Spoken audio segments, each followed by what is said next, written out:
untuk memberikan ilustrasi rekonsiliasi yang 4 kolom, kita menggunakan data yang sama yang tadi ya, yang ini 31 Desember ada saldo menurut perusahaan, menurut bank, lalu ada 7 item ya. Ini kita masih tetap menggunakan ini. Plus ya, ada informasi tambahan, ada 1 2 3 4 5 6 ya. Ada 6 yang berwarna biru. Ya, kalau yang di file saudara belum biru ya, karena baru tadi pagi saya cat itu. Saya warnai biru. Supaya nanti kalau saya ngomong itu lebih gampang. Informasi tambahan atau yang biru gitu aja. Ya. Oke. Nah, ada 1, 2, 3, 4, 5, 6. Ya. Nah, sebelum kita membahas masing-masing ini, ya, itu saya jelaskan dulu mengenai rekonsiliasi bank 4 kolom. Rekonsiliasi bank 4 kolom itu adalah merupakan 4 rekonsiliasi dalam satu tabel, satu schedule.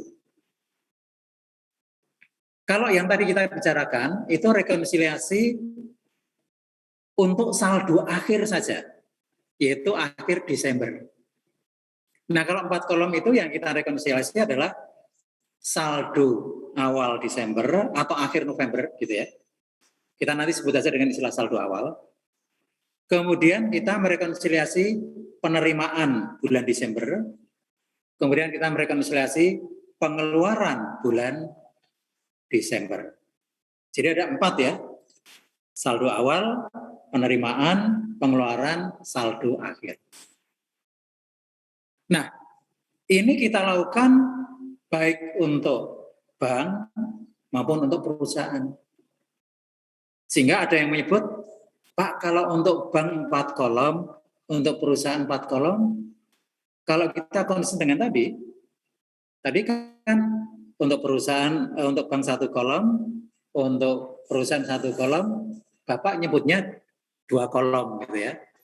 Nah, kalau ini kan berarti lebih tepat disebut dengan istilah 8 kolom gitu. Ya kan? Ya, boleh disebut 8 kolom. Boleh disebut 4 kolom, tergantung sudut pandang itu. Itu kan hanya penyebutan saja. Tapi yang paling penting Anda paham bahwa yang kita rekonsiliasi sekarang adalah 4 item. Kalau tadi hanya 1 item saldo akhir saja. Kalau sekarang saldo awal, penerimaan, pengeluaran, dan saldo akhir. Gitu ya. Nah, oleh karena itu kita butuh data tambahan, ya, yaitu saldo kas akhir November, saldo kas menurut bank akhir November, menurut perusahaan akhir November.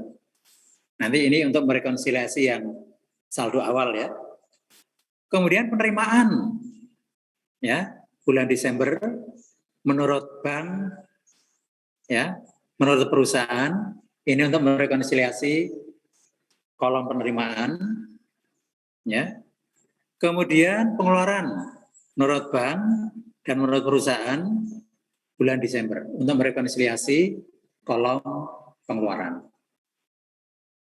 Nah, ke-6 informasi ini nanti kita gabungkan dengan 7 informasi sebelumnya, nanti akan kita gunakan untuk merekonsiliasi dalam format 4 kolom. Ya. Nah, ini ya formatnya. Ini saldo akhir November atau saldo awal Desember. Lalu ini penerimaan Desember, pengeluaran Desember, saldo akhir. Ya.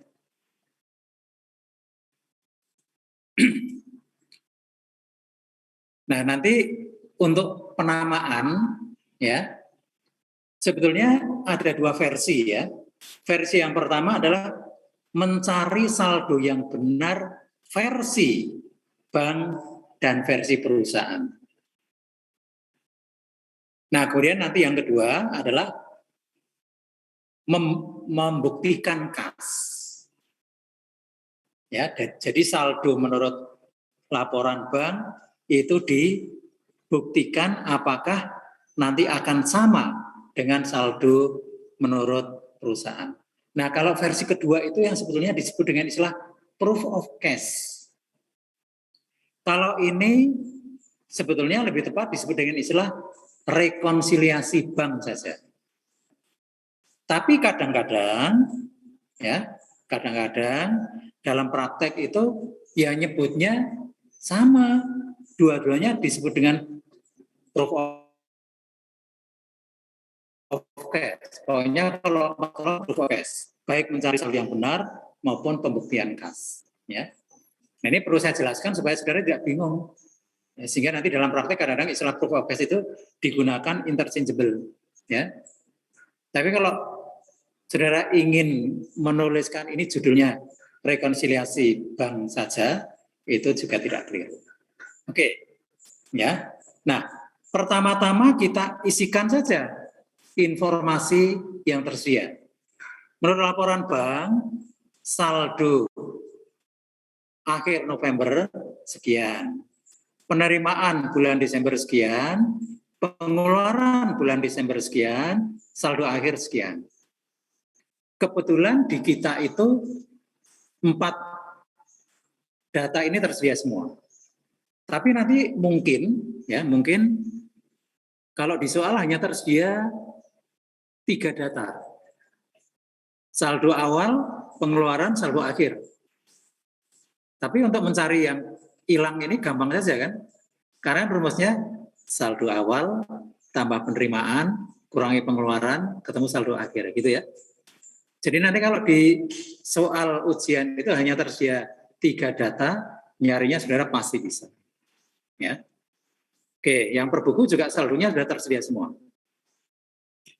Kemudian kita masukkan yang pertama ya.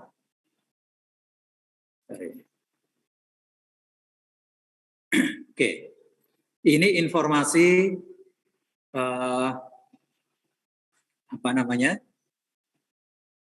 yang tadi saya tayangkan, ya, informasi di depan tadi, informasi nomor 3. Yang lain karena tidak relevan atau belum kita bicarakan, saya tutup itu. Tadi ada informasi mengatakan bahwa total penerimaan kas atau setoran bulan Desember menurut laporan bank 96.450. Penerimaan ini termasuk setoran dalam perjalanan per 30 November sebesar 4.200. Ya. Nah, perlakuannya bagaimana? Karena kalau tadi kita hanya merekonsiliasi saldo akhir, ya ini kita abaikan. Tapi sekarang ada informasi bahwa setoran 96.450 itu di dalamnya termasuk setoran dalam perjalanan bulan November. Nah, oleh karena itu, yang 4.200 nanti akan kita kurangkan dari penerimaan Desember dan kita pindah ke saldo akhir November atau saldo awal Desember.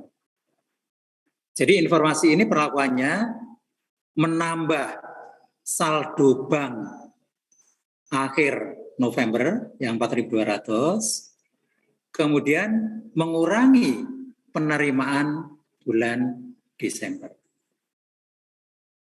Ya. Nah, jadi ini nanti kita sebut dengan istilah deposit in transit 30 November. Ya. Oleh bank kan dicatat sebagai penerimaan bulan Desember. Salah kan ini? Ya, supaya benar, maka penerimaan bulan Desember kita kurangi, kita masukkan sebagai penerimaan bulan November. Sehingga menambah saldo akhir November. Ya. Nah, bagaimana dengan deposit in transit bulan Desember? Kalau deposit in transit bulan Desember, nanti oleh bank baru akan dicatat sebagai penerimaan bulan Januari. Salah kan itu? Supaya benar pembetulannya bagaimana? Dicatat sebagai penerimaan bulan Desember, jadi menambah penerimaan dan menambah